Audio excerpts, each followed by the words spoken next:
Good morning बच्चों। देखो कल हम राजस्थान का भौतिक विभाजन आप लोगों को बताया था कि राजस्थान का भौतिक विभाजन कैसे बताया। राजस्थान को 4 भौतिक प्रदेशों में उसको बांटा गया है। तो उसकी क्लास आज आगे कंटिन्यू करते हुए इन 4 कल जो 4 भौतिक विभाजन बांटा गया है उसी को और अन्य विभागों में भी बांटा गया है, जिसको उपनाम बोलते हैं, उपभाग बोलते हैं, वो आप लोगों को आज बताया जाएगा। उसी के साथ में उसमें कितने प्रतिशत क्षेत्रफल है, कितनी प्रतिशत जनसंख्या निवास करती है, कैसे उनमें मृदा पाई जाती है, कैसे उनकी जलवायु है, वो भी आप लोगों को उसमें बताया जाएगा। तो क्लास कंटिन्यू करते हैं। तो आप देखेंगे कि राजस्थान का आज की हेडिंग रहेगी वो रहेगा राजस्थान का भौतिक प्रदेश, राजस्थान का भौतिक विभाजन। ठीक है।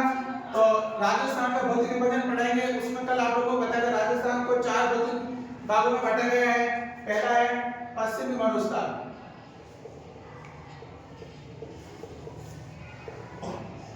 पश्चिमी मरुस्थल। दूसरा है अरावली पर्वतमाला,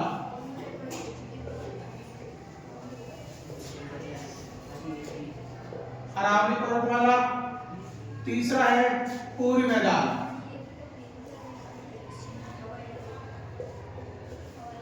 चौथा है दक्षिणी पूर्वी पठार। यह मुख्य रूप से 4 भागों में इस प्रकार बांटा गया है। अब इनको और अलग उपभागों में बांटा गया है, वो भी आप लोगों को जानना बहुत ज्यादा जरूरी है। तो आप देखेंगे पश्चिम मरुस्थल को 2 भागों में बांटा गया है। एक तो शुष्क मरुस्थल बोलते हैं, एक अर्ध शुष्क मरुस्थल बोलते हैं।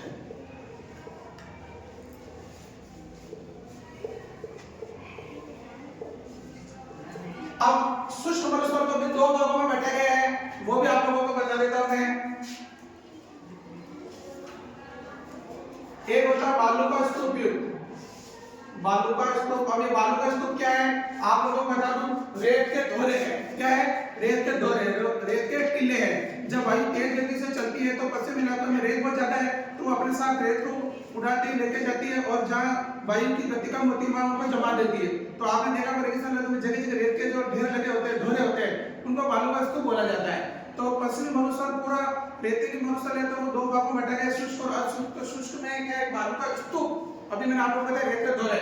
तो बालू का स्तूप युक्त भूमि है और बालू का स्तूप मुक्त भूमि है। मुक्त भूमि यानी वहां पे बालू का स्तूप बहुत कम मात्रा में पाए जाते हैं और एक भाग में बालू का स्तूप बहुत ज्यादा मात्रा में पाया जाता है, तो उसको बोलते हैं बालू का स्तूप युक्त। ये युक्त यानी यहाँ पे ज्यादा पाए जाते हैं। प्रदेश क्षेत्र भी बोल सकते हैं। और एक होता है बालू का स्तूप मुक्त प्रदेश, यानी यहाँ पे बालू का जो रेत के टीले वो बहुत ही कम मात्रा में पाए जाते हैं। ये तो हो गया शुष्क मरुस्थल का भाग है, बालू का स्तूप युक्त और बालू का स्तूप मुक्त। अब अर्धशुष्क मरुस्थल है, उसको भी 4 भागों में बांटा गया है। तो इसमें है सबसे पहले ऊपरी वाला भाग है, तो वो कहलाएगा गग्गर का बेसिन।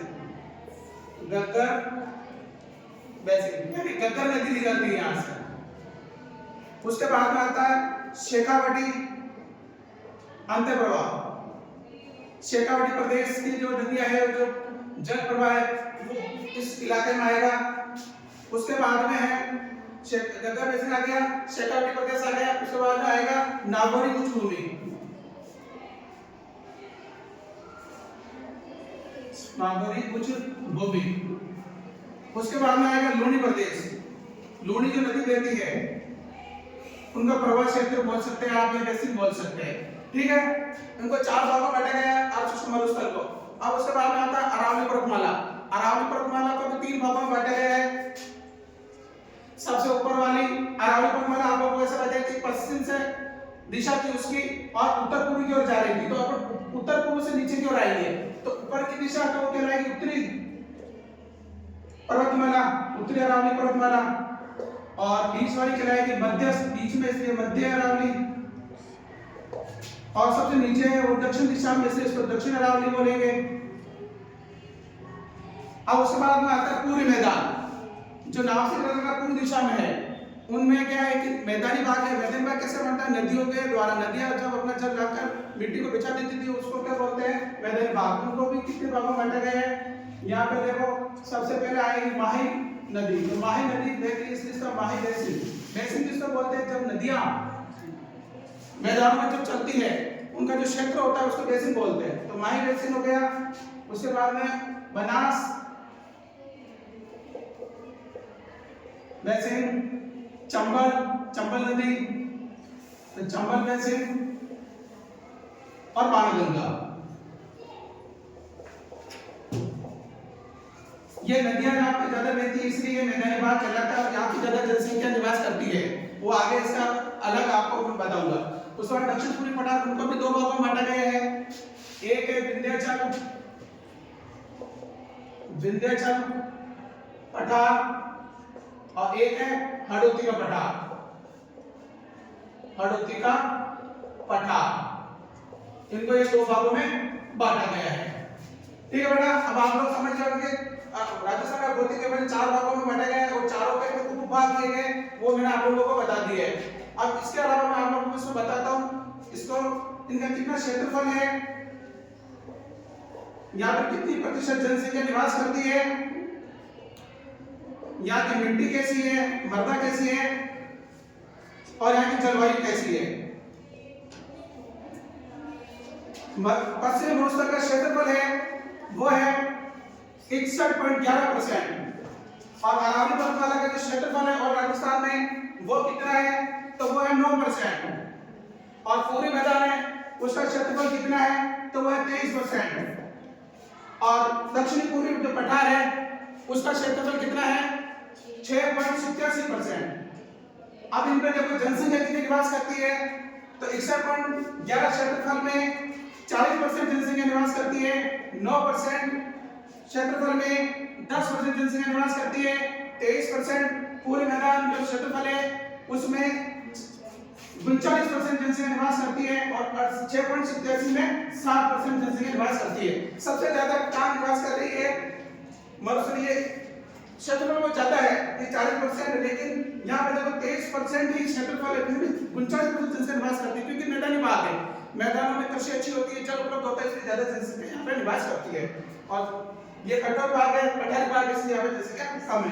अब मादा कैसी पाई जाएगी? मिट्टी। तो आपको पता है कि पश्चिम मरुस्थल है तो रेतीली मिट्टी पाई जाएगी। यहाँ पे कौन सी मिट्टी पाई जाएगी? रेतीली मिट्टी। यहाँ पे पर्वतमाला है तो यहाँ पे पर्वतीय मृदा या वन्य मृदा पाई जाएगी। यहाँ पर मैदानी भाग है इसलिए यहाँ पे कैसी मिट्टी पाई जाएगी? जलोढ़ और दोमट मिट्टी, बहुत उपजाऊ मिट्टी होती है। और दक्षिण पूर्वी पठार में काली मिट्टी पाई जाएगी जिसको रेगल भी बोलते हैं, काली या रेगल मिट्टी। ये मिट्टियां तीन क्षेत्रों में पाई जाती है। अब यहाँ की जलवायु कैसी है? तो ये देखो शुष्क जलवायु पाई जाएगी क्योंकि ये पश्चिमी मरुस्थल है। और यहाँ पे अरावली पर्वतमाला कैसी जलवायु पाई जाएगी? तो उसमें पाई जाएगी उपार्द्र और पूरे मैदान में कैसी पाई जाएगी? आर्द्र जलवायु। और दक्षिण पूर्वी पठार में कैसी पाई जाएगी? अति आर्द्र, यानी यहाँ पे ज्यादा वर्षा होती है इसलिए यहाँ पे ज्यादा अति आर्द्र जलवायु पाई जाएगी।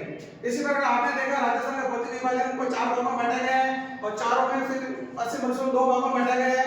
और अरावली पर्वतमाला में ये जो गगन बेसिन सेक्टर टेंथ नागौर सूबी लूनी अंतर प्रवाह और पूरी मैदान में माही बेसिन बना चंबल बाणगंगा और दक्षिण पूर्व दो भागों में बांटा गया है। उनमें कितनी जनसंख्या पाई जाती है, क्षेत्रफल कितना, मृदा कितनी और जलवायु कितनी है। ये राजस्थान का पूरा भौतिक विभाजन पूरा हो चुका है। आज की क्लास आपकी कंप्लीट है। इसको देखकर आप पूरा राजस्थान का जो भौतिक विभाजन उसको आराम से समझ सकते हैं। जय हिंद, जय भारत।